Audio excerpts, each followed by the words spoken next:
Welcome back नाज़रीन जी तव्हांखे ॿुधायोसीं त असांखे सीनियर तजनिगार ऐं एंकर पर्सन इम्तियाज़ मीर साहब स्टूडियो में ज्वाइन करे वरितो आहे। अस्सलाम वालेकुम सर। वालेकुम सलाम, बड़ी महिरबानी। सर मूंखे ॿुधाइजो त हिन वक़्तु सेनेट जी छा कंडीशन आहे, छा सूरत हाल आहे? ॾिसो, पहिरीं त सेनेट इलेक्शन जेको आहे सभ खां पहिरियां जेको आहे गवर्नमेंट वॾी परेशान असांखे नज़र आई। राति खां वठी जेकी आहे हिकिड़ी वीडियो तव्हांखे ख़बर आहे जेको आहे अली हैदर गिलानी साहब जी जेकी ऑपोजिशन असांखे वॾी कॉन्फिडेंट नज़र आई, पर ओवर कॉन्फिडेंट नज़र आई। उन वीडियो खां पोइ जेको आहे थोरो असांखे जेकी आहे पंहिंजो ऑपोजिशन जेकी आहे थोरी पोइ हिते बैकफुट ते नज़र आई आहे। हूअं त मेजॉरिटी असांखे गवर्नमेंट जी नज़र आई, उन खां पोइ इन वीडियो खां पोइ असांखे थोरो पोइते नज़र आई आहे। हूअं ई गवर्नमेंट जी जेकी कारकर्दगी हुई ऐं गवर्नमेंट जी जेकी पोज़ीशन हुई मज़बूत असांखे शुरू में नज़र आई, पर हिन 3 सालनि जो तक़रीबन अरसो गुज़री चुको आहे। उन जा इतिहादी उन खां नाराज़ आहिनि। उन जेकी कमिटमेंट्स कयूं पंहिंजे इतिहादियुनि सां का हिकु बि पूरी कोन कई आहे। हिकु इहा ॻाल्हि सभु खां हुननि जा MNAs पंहिंजा बि हुननि खां नाराज़ आहिनि। इन जे करे ॿियो त हुननि खे पंहिंजे MNAs ते तमामु घणो शक आहे। पंहिंजी वफ़ादारी साबित करण जे लाइ हुननि MNAs खे जेको आहे हद खां वधीक पंहिंजो पाण खे साबित करिणो थो पए त असां तव्हां सां वफ़ादार आहियूं, हर शइ खां आहियूं। पर हिकिड़ी ॻाल्हि ज़रूरु ज़ाहिर थी पई आहे त अपोजिशन या PDM पूरी हुननि खे तमामु घणो टफ टाइम ॾिनो आहे ऐं हुननि खे हद खां वधीक टफ टाइम ॾियण में कामयाबु विया आहिनि। इमरान ख़ान साहब हुजे, प्राइम मिनिस्टर हुजे, उहे सभई हुजनि, जेको आहे उन्हनि खे एतिरी महिनत करणी पई आहे हिन में। हाणे प्रिडिक्ट त नथो करे सघिजे, पर इहा शइ ज़ाहिर कई आहे त हुननि खे जेको आहे परेशान कयो आहे। ॾिसूं हाणे रिज़ल्ट छा थो अचे, पर ईअं थो लॻे हीअ इलेक्शन जेको आहे गवर्नमेंट जे लाइ तमामु घणी हिकु सीट जेकी आहे हफ़ीज़ शेख ऐं पंहिंजो जेको आहे पंहिंजो यूसुफ रज़ा गिलानी वारी सख़्तु साबित थी आहे गवर्नमेंट जे लाइ। हिकु इहा ॻाल्हि। ॿियो PTI अंदरि गवर्नमेंट अंदरूनी तौरु बग़ावत बि आहे, तक़सीम बि आहे ऐं टिकेट्स जे हवाले सां बि जेको आहे हुन जेके डिसीशन्स वरिता अंदरूं ई बग़ावत हिकिड़ी पैदा थी चुकी आहे। सर ऐं हिते तव्हांखे कटिया माज़रत ऐं तव्हांखां इहो सवाल बि कंदसि त सुबुह जो जॾहिं यूसुफ रज़ा गिलानी जेको हिन वक़्तु गॾियल PDM जो जेको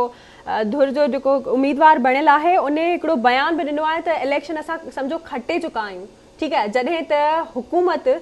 जूं सीट्स घणियूं आहिनि ऐं ऑपोज़िशन जूं घटि आहिनि। इहो इन कॉन्फिडेंस जो छा रीज़न आहे? तव्हांखे ख़बर आहे त जॾहिं बि इलेक्शन को लड़ंदो आहे या इलेक्शन कोई फाइट कंदो आहे त उहो कॉन्फिडेंट पंहिंजो शो कंदो आहे। भली उनखे हार बि थिए, भली छा बि हुजे, त उहो आख़िरी ताईं चवंदो आहे त मां इलेक्शन खटां थो ऐं इलेक्शन हार ताईं न चवंदो आहे, त उहो कॉन्फिडेंट पंहिंजो शो कंदो आहे। ॿिन्ही तरफ़ों वाक़ई त कॉन्फिडेंट शो कंदो आहे ऐं कॉन्फिडेंट आख़िरी ताईं शो कंदा ऐं हर शइ कंदी। पर हिन सूरत हाल में गवर्नमेंट जो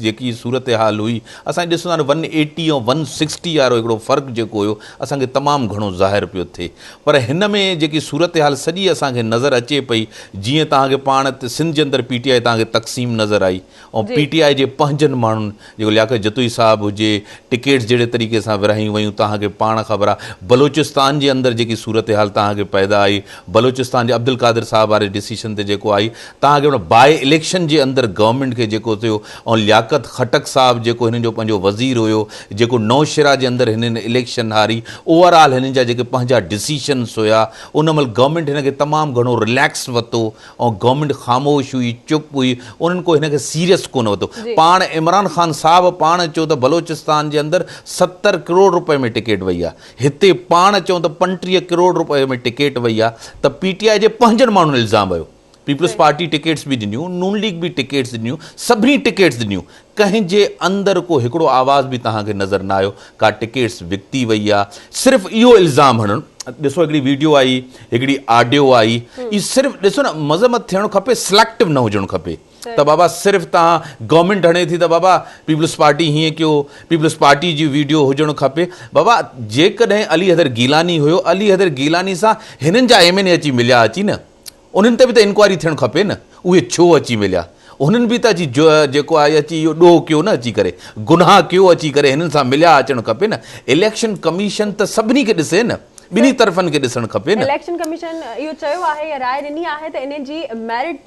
जे बुनियाद ते इन जी मेरिट ते थींदी। पहिरीं ॻाल्हि हुजे त सिंध असेंबली जे अंदरि जेकी सूरत हाल तव्हांजे साम्हूं थी अची करे केरु कंहिंखे अगवा कंदो आहे? को अगवा कोन थींदो आहे। जहिड़े तरीक़े सां असलम अबड़े साहब अची ॻाल्हायो जी शहरियार शर साहब त ॿिया हिननि जा MPAs आहिनि सभु कुझु आहे हे पहिरीं गवर्नमेंट आहे जेकी चए थी असां सां धांधली थिए थी असांजा माण्हू सभु चए इन खां पहिरियां हिननि जा MPAs हुया उहे कंहिं ख़रीद कया जीअं सेनेट जे अंदरि सादिक संजरानी साहब वारो इशू हुयो उन महिल पीपल्स पार्टी ऐं नून लीग जा जेके सेनेटर्स आहे उहे कीअं विया उहे कंहिं ख़रीद कया त हिकिड़ो वॾो क्वेश्चन मार्क आहे ॿिन्ही तरफ़ां जेको आहे हिक ॿिए ते इल्ज़ामात हुजनि था इन शइ खे बि त नज़र में रखिजे न त जंहिं तरीक़े सां PTI वारा कल संदन जेको नाराज़ ऐं बाग़ी अॻवान हुयो करीम बख्श गबोल साहब उनखे गीले वठी विया आहिनि इन हवाले सां छा चवंदा इहे किथे जी रिवायत ॾिसो टे शयूं तव्हांखे साम्हूं नज़र ईंदियूं सभ खां पहिरियां फिरदोस शमीम साहब इन खां पहिरियां प्रेस कॉन्फ्रेंस हिकिड़ी कई हुई त असांजा 3 MPAs जेके आहिनि अगवा थिया आहिनि हिकु इहा ॻाल्हि उन खां पोइ इहे 3 MPAs जेके आहिनि सिंध असेंबली कीअं पुॻा हिकु इहा शइ जेकॾहिं अगवा हुया त इहे कीअं आया 2 MPAs जेके उन प्रेस कॉन्फ्रेंस खे असां ज़मीर मुताबिक़ उन्हनि माण्हुनि खे न ॾींदासीं जेके तालुकी कोन था रखनि असां पंहिंजे ज़मीर जंहिं सिंध खे नज़रअंदाज़ कयो आहे सिंध सूबे खे पंहिंजो सम्झनि ई कोन था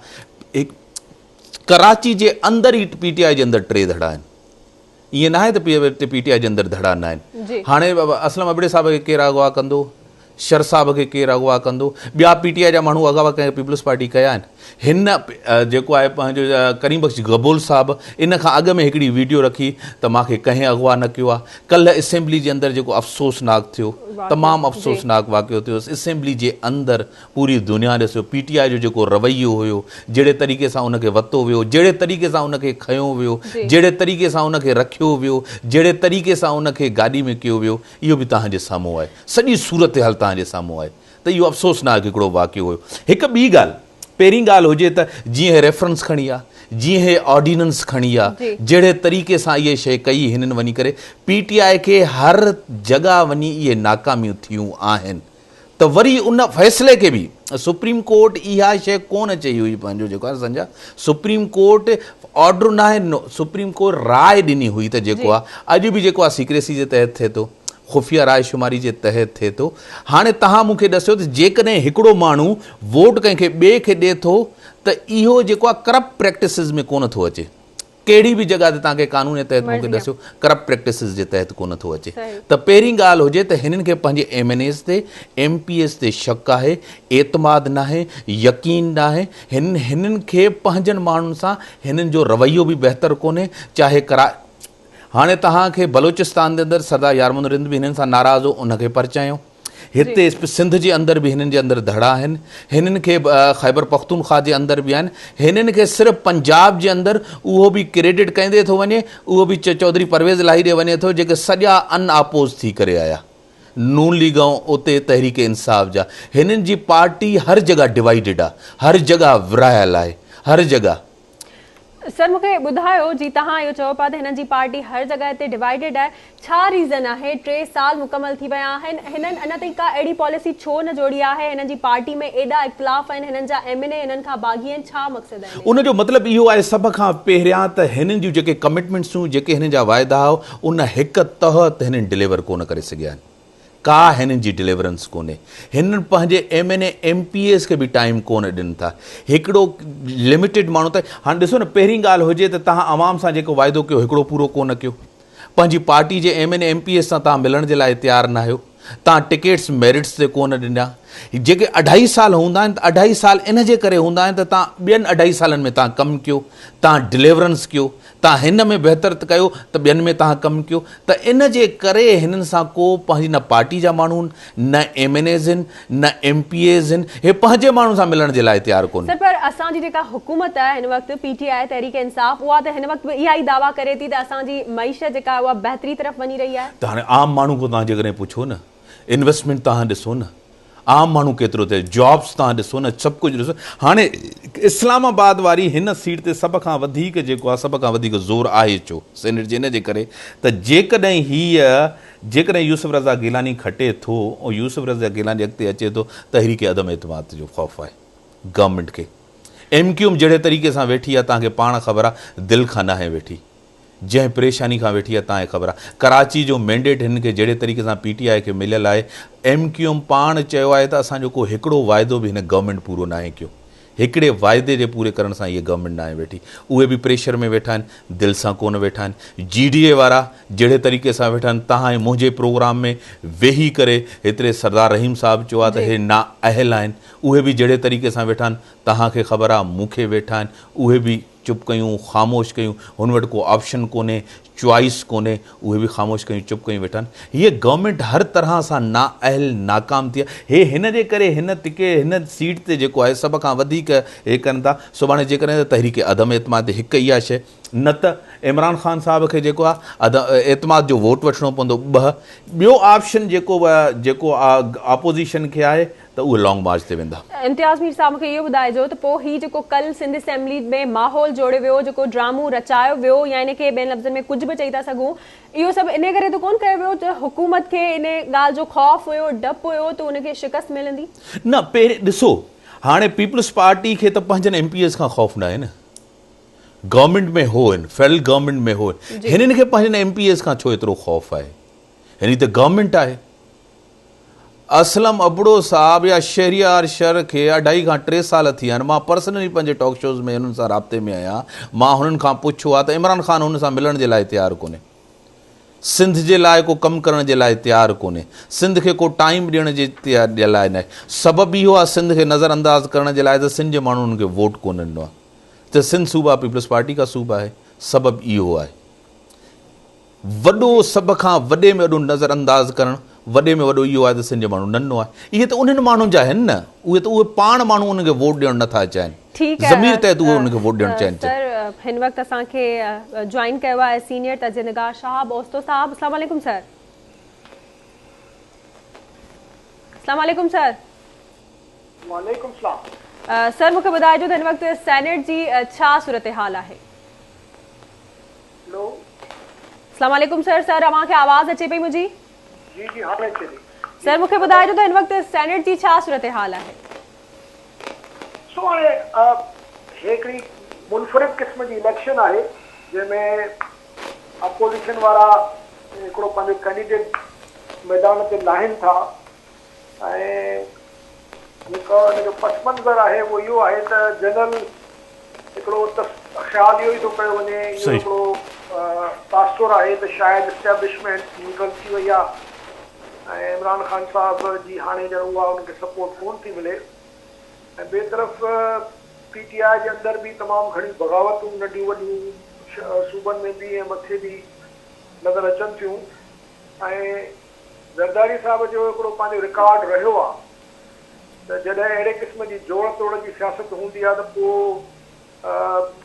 अक्सर जेको आहे उहो पंहिंजे उन मनसूबे में कामयाबु थी वेंदो आहे। तो हाणे हिन वक़्तु PDM मुतहदा, ॿिए तरफ़ PTI जे अंदरि खलफशार आहे। टियों जी मां गुज़ारिश कई त इस्टेब्लिशमेंट जेको चवनि था PDM वारा त न्यूट्रल आहे। तो हाणे जेकॾहिं इहे टई शयूं दुरुस्त आहिनि त पोइ हिन में को ताजुब न हूंदो त गिलानी साहिब जेको आहे सो इलेक्शन खटी थी वञे। छाकाणि त हफ़ीज़ शेख साहिब जी का एतिरी घणी पॉपुलरिटी कोन थी नज़र अचे, उहो पैराशूट ते अचण वारनि माण्हुनि मां आहे। तो जे करे PTI जे अंदरि बि काफ़ी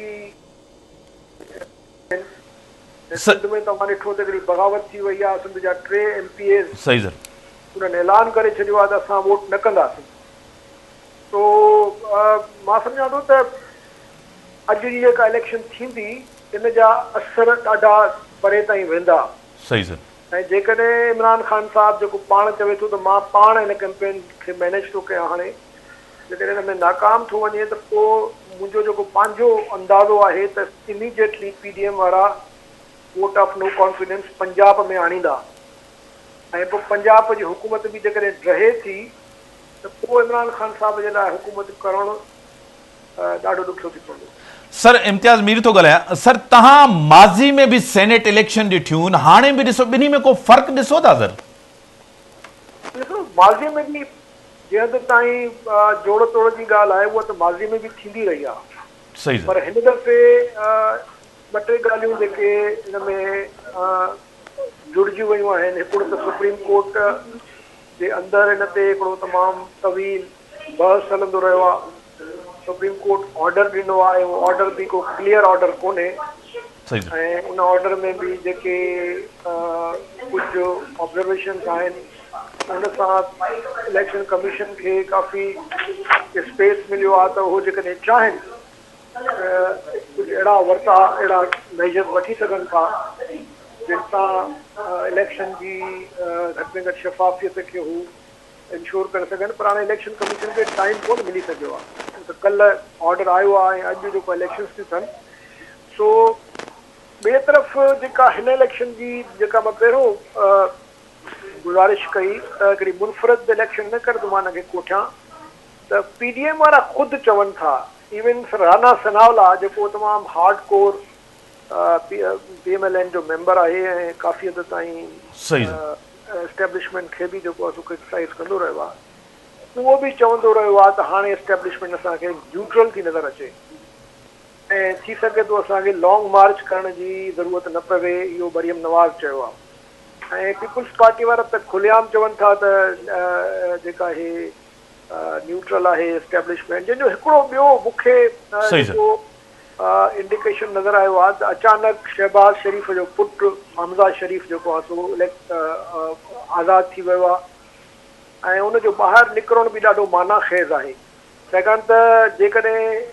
एस्टेब्लिशमेंट इमरान ख़ान मां हथ कढिया आहिनि त पोइ हुननि खे ऑल्टरनेटिव सिर्फ़ु शहबाज़ शरीफ़ ई नज़र थो अचे, जंहिंजी पुराणी लाइन आहे त भई तव्हांखे एस्टेब्लिशमेंट सां गॾु हलणो आहे।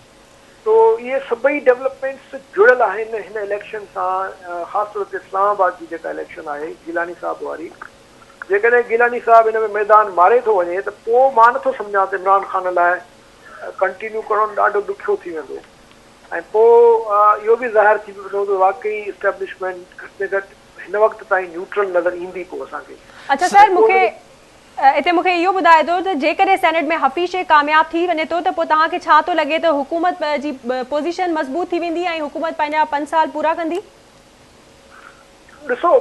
मूंखे पर्सनली त मां सम्झां थो त हफ़ीज़ शेख साहिबु खटी वेंदो, पर मां जी गुज़ारिश कई त हफ़ीज़ शेख साहिब जे खटण सां गॾु ॾिसिजे त घणा वोट उनखे मिलिया आहिनि, केतिरी अक्सियत सां खटियो आहे,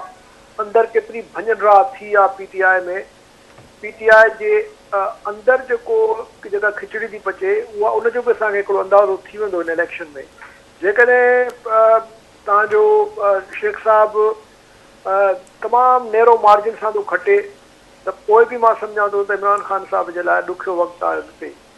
तो ख़बर पइजी वेंदी सुभाणे ताईं त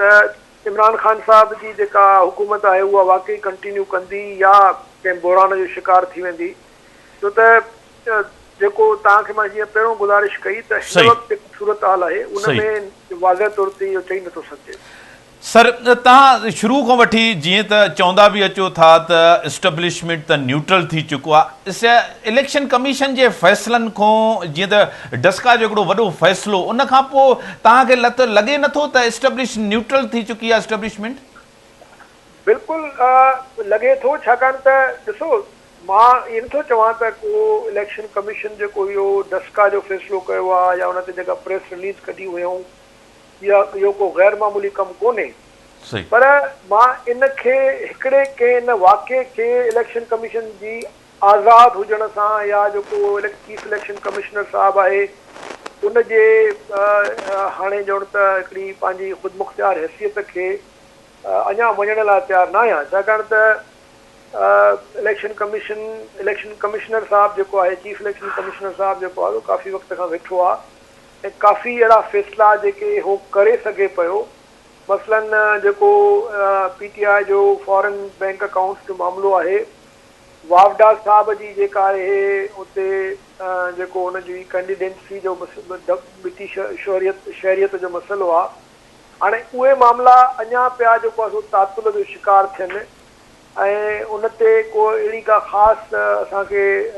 इलेक्शन कमीशन जी का एक्टिविटी नज़र न आई आहे। डस्का वारो मामिलो जेको आहे उन में जंहिं तरीक़े सां इलेक्शन कमीशन रिएक्ट कयो आहे उन खां पोइ सॼो पूरो कॉन्स्टिट्यूएंसी लाइ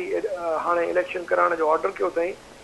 उन मां बि लॻे थो त का तब्दीली ज़रूरु आई आहे ऐं तब्दीली अचण जी हिकिड़ी मनतकी वजह बि नज़र अचे थी। छाकाणि त इस्टेब्लिशमेंट ॾिठो त नवाज़ शरीफ़ जी जेका तमामु हिकिड़ी मौस्तर चइजे हिकमत अमली जेका हुई जॾहिं हुन नाला खणणु शुरू कया जनरल्स जा त उन में ॾाढो हिकिड़ो ख़तरनाक क़िस्म जी सूरत हाल पैदा थियण जो हिकिड़ो अंदेशो पैदा थियो छाकाणि त हिकु तरफ़ इमरान ख़ान खे हिन में त कोई शक कोन्हे इस्टेब्लिशमेंट आंदो पर इमरान ख़ान डिलीवर न पियो करे सघे ऐं अञा ताईं डिलीवर करण में नाकाम वियो आहे हुनजी का इकोनॉमिक पॉलिसी कोन्हे हुनजी का सोशल पॉलिसी कोन्हे जेके हुनजा वाइदा हुया उहो हिकिड़ो वाइदो बि पूरो कोन करे सघियो आहे तंहिंजे करे उहो सॼो मलबो जेको हुयो उहो किरे पियो इस्टेब्लिशमेंट ते त इन जे करे मां सम्झां थो त इस्टेब्लिशमेंट यकीनन इहो न चाहींदी त हिकिड़े अहिड़े घोड़े ते शर्त लॻाइनि जेको मंडो थी चुको आहे या जेको जंहिंजा खटण जा के चांसिस हाणे आहिनि ई कोन तक़रीबन 3 साल थियण वारा आहिनि इमरान ख़ान खे जेको बूटो ॿारणो हुयो उहो त न ॿारे सघियो सही ॿिए तरफ़ PDM जे अंदरि हिकिड़ी तमामु ज़बरदस्त क़िस्म जी जेका सो हिकिड़ी ऑर्गेनाइज़ेशन पैदा थी आहे सभिनी जा मुफ़ाद मुश्तरक हुजण जे करे उहा अञा वञे पई वधंदी ऐं इस्टेब्लिशमेंट खे ख़बर आहे त जेकॾहिं सुभाणे इहो लॉन्ग मार्च थिए थो त उहो ॾाढो ख़राबु थींदो उनखे हैंडल करणु ॾाढो ख़राबु थींदो तव्हां रिसेंटली ॾिठो हूंदो त जेको लबैक या रसूल अल्लाह वारी जेका पार्टी आहे उन जंहिं तरीक़े सां हुकूमत खे डिक्टेट करायो आहे त तव्हां फ्रांस जे एम्बेसडर खे हितां कढंदव ऐं यूरोपियन यूनियन जे हवाले सां काफ़ी सख़्तु शर्तूं जेके आहिनि उहे मञायूं आहिनि हुकूमत खां इहा हिकिड़ी तमामु गैर मामूली क़िस्म जी सूरत हाल आहे जेका ज़ाहिर थी करे त हिन वक़्तु इस्टेब्लिशमेंट ऐं हुकूमत ॿई जेके आहिनि उहे काफ़ी परेशान आहिनि ऐं उन्हनि जो कॉन्फिडेंस लेवल तमामु घटि आहे छाकाणि त जेकॾहिं इहे रिज़वी साहब वारो जेको ग्रुप आहे जेकॾहिं इहे वेही 2 ॾींहं जेकॾहिं धरनो हणी ऐं रियासत खे डिक्टेट था कराइनि ऐं हिकिड़ो इंतिहाई मां सम्झां थो ख़तरनाक फ़ैसिलो आहे जेकॾहिं हुकूमत इन ते जेको लॻे थो त आमादगी ॾेखारी आहे त असां फ्रांस जे एम्बेसडर खे कढी छॾंदासीं मुल्क मां त इहो दरअसल सॼो जेको हिन वक़्तु जेका हिकिड़ी घेराव वारी सूरत हाल आहे जंहिंमें इस्टेब्लिशमेंट जो जेको जुड़जणु आहे हिन सां इमरान ख़ान सां ऐं हुन सां पोइ हुनजी जेका पंहिंजी साख जेका आहे उहा हुनजो किरण जो ख़तरो आहे सो इन जे करे उहो बि हाणे सम्झनि था त भई अंदरूनी तौर ते बि असांजे लाइ प्रॉब्लम्स था क्रिएट थियनि इमरान ख़ान जी सपोर्ट जे करे ऐं प्लस जेको रीजनल ऐं जेका इंटरनेशनल सिचुएशन आहे तव्हांखे ख़बर आहे त पाकिस्तान जा जेके मेजर एक्सपोर्टिंग रीजन्स आहिनि या USA आहे या EU आहे हाणे तव्हां सोचे सघो था जेकॾहिं सुभाणे इन्हनि मुल्हनि जे चवण ते जेकॾहिं पाकिस्तान जी यूरोपियन यूनियन यानी फ्रांस यूरोपियन यूनियन जो सम्झो त हिकिड़ो मुख्य लीडर आहे जर्मनी ऐं फ्रांस यूरोपियन यूनियन खे लीड कंदा आहिनि जेकॾहिं तव्हां ठीक है शाह भुट्टो साहब वॾी महिरबानी अवां जी आवाज़ न्यूज़ खे वक़्तु ॾियण लाइ जी इन में जेके असांजा 2 शयूं वॾियूं साईं हिकिड़ियूं वॾियूं इम्पोर्टेंट चयूं हिकु त हुन में इहा ॻाल्हि कई त जेको हमज़ा शहबाज़ जी रहाई आहे इहा मुफ़ाहमत जो नतीजो आहे जेकी ॿाहिरि आयो आहे उन खां जेको आहे त उहा जेकी आहे हिकु त मुफ़ाहमत जो नतीजो आहे ॿियो त 2 ऑप्शन्स आहिनि PDM वटि हिकु जेकॾहिं जेको गिलानी साहब खटे थो अचे त तहरीक अदम एतमाद ते वेंदा उन ते प्रेशर ॾींदा जेकॾहिं उन ते नथो इलेक्शन नथा खटनि त उनजो वॾे में वॾो प्रेशर जेको हूंदो जेको मां साईं जेको हिकिड़ो जेको सम्झो आहे त उहो वॾे में वॾो प्रेशर जेको ॾींदा पंहिंजो लॉन्ग मार्च ते ॾींदा ऐं ॿियो त सॼी हिकिड़ी स्मार्ट मूव कई आहे उन्हनि गवर्नमेंट जेको आहे सभ खां वधीक डिफेंसिव असांखे हिते नज़र अचे थी सॼी हिन सूरत हाल में ॿियो त उनखे इंटरनल जेकी पंहिंजी पार्टी जे अंदरि भॼ रहा आहे हद खां वधीक 3 सालनि जी कारकर्दगी खे अवामी प्रेशर बि तमामु घणो आहे जेको आहे सभिनी खां वधीक जेको प्रेशर असांखे टेलीफोन लाइन ते उरूज रज़ा साहिबा इनका पर्सन जर्नलिस्ट है इस्लामाबाद से मैं आपको वेलकम करता हूँ उरूज साहिबा बहुत शुक्रिया मीर साहब किस तरह देख रही हैं कोई सेटबैक आएगा कोई एक इस्लामाबाद जो है सबसे बड़ा इक्तदारी शहर है एक तरफ यूसुफ रजा गिलानी और दूसरी तरफ हफीज शेख साहब हैं आपको पता है हफीज शेख साहब कहां से जुड़ते हैं और कहां से उनका ताल्लुक है किस तरह देख रही हैं इससे इम्पोर्टेंट एक इलेक्शन को मुकाबले को मीर साहब आज सेनेट का जो इलेक्शन है वो तो वैसे ही बड़ा अहमियत का हामिल है लेकिन जो सेनेट का اسلام آباد کی سیٹ کے لیے جو الیکشن ہے وہ مجھے لگ رہا ہے کہ تمام سیٹوں سے سب سے زیادہ وہ اہمیت کا حامل ہو چکا ہے اور اس کے اوپر ہی سبھی کی توجہ ہے، کیونکہ وہاں پر دو بڑے لوگ جو ہیں وہ آپس میں ایک دوسرے کو کمپیٹ کر رہے ہیں۔ پی ڈی ایم کے جو مشترکہ امیدوار ہیں سید یوسف رضا گیلانی اور حکومتی پارٹی کے ارکان ہیں حفیظ شیخ جو ہیں وہ انہی یوسف رضا گیلانی کے فائنانس منسٹر بھی رہ چکے ہیں،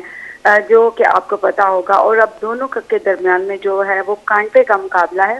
اور اگر آپ دیکھیں تو قومی اسمبلی کے اگر 342 ارکان اپنا ووٹ ڈالتے ہیں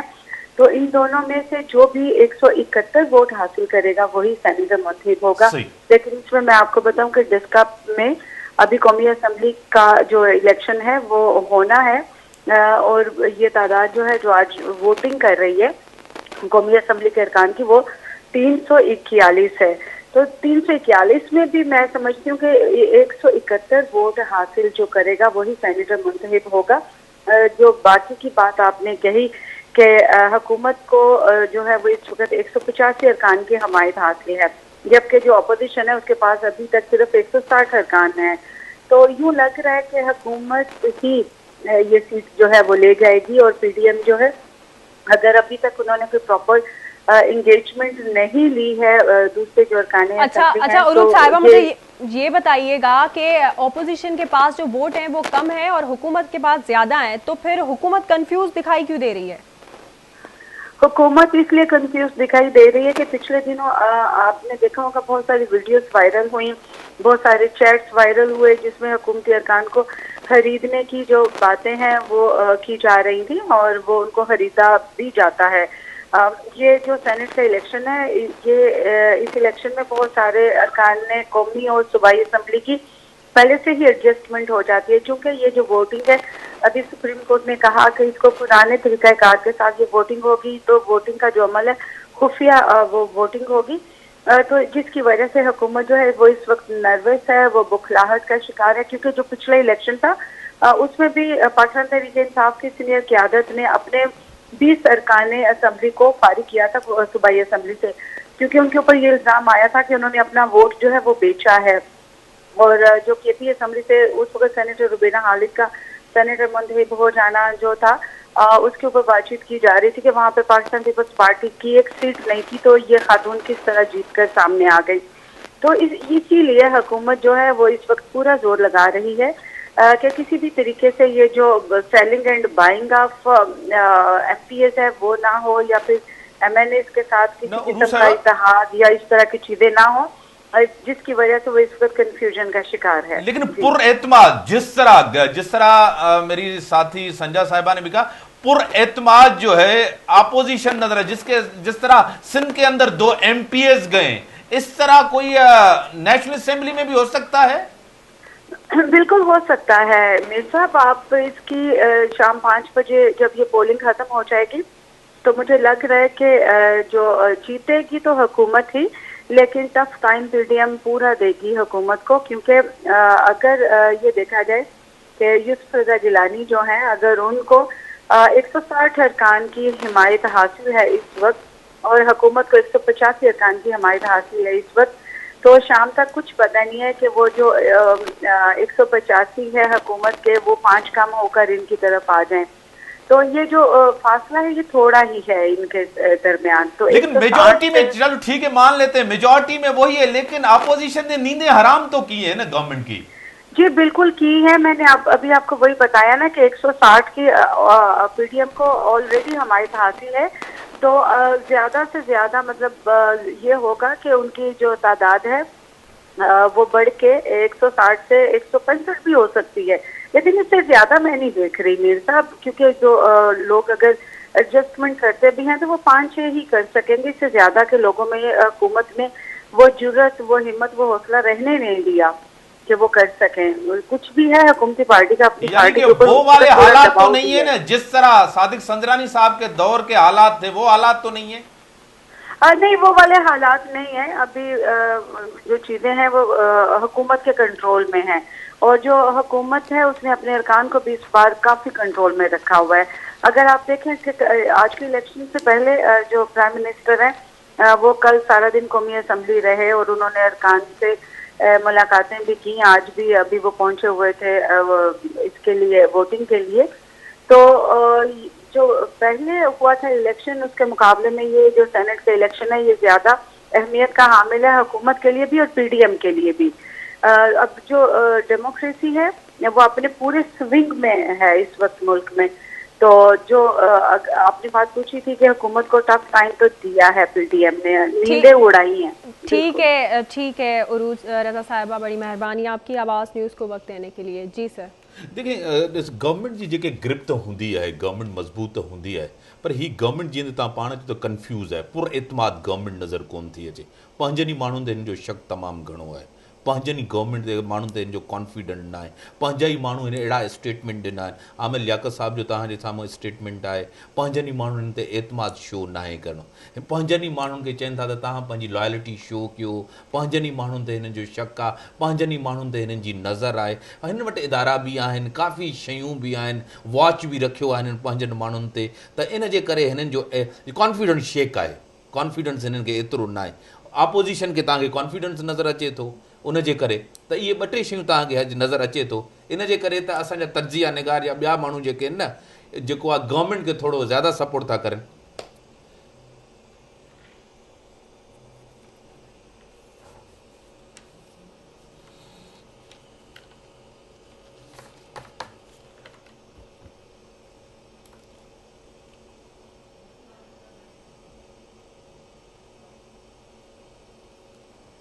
ठीक है इम्तियाज़ मीर साहब, बड़ी मेहरबानी अवां जी। नाज़रीन अगर खबरुनि जो सिलसिलो पंहिंजी पुॼाणी ते पहुतो आहे। वधीक अपडेट्स लाइ विज़िट कंदा असांजी वेबसाइट awaztv.tv।